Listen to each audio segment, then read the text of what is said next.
Test case template. Under the test case template, serial number, test case ID, test scenario, test case title, precondition, test steps, test data, expected result, actual, and priority result comments.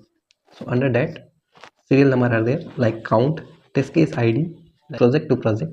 Like I am giving test case ID TC HP and 01, test case TC is test case, HP is home page, and I am giving number 01.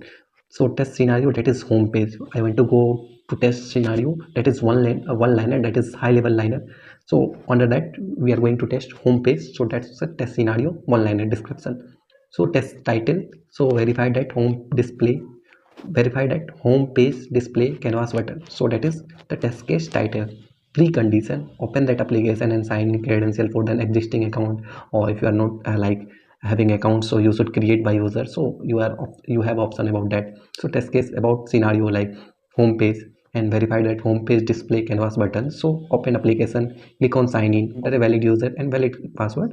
So test data, like you have some data about the login functionality, like you have the data, user ID and password, so that comes under test data.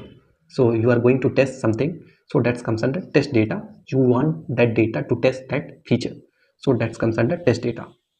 And expected result, what you want, like after that, if you are giving username and valid password, so user should be able to log in.